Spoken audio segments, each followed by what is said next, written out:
Good morning, good morning.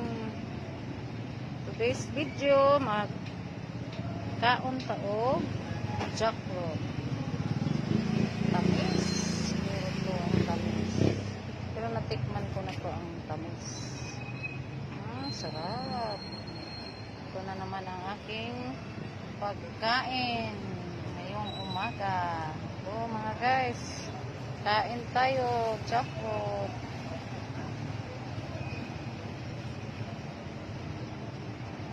Fresh from the farm. Masarap to, matamis.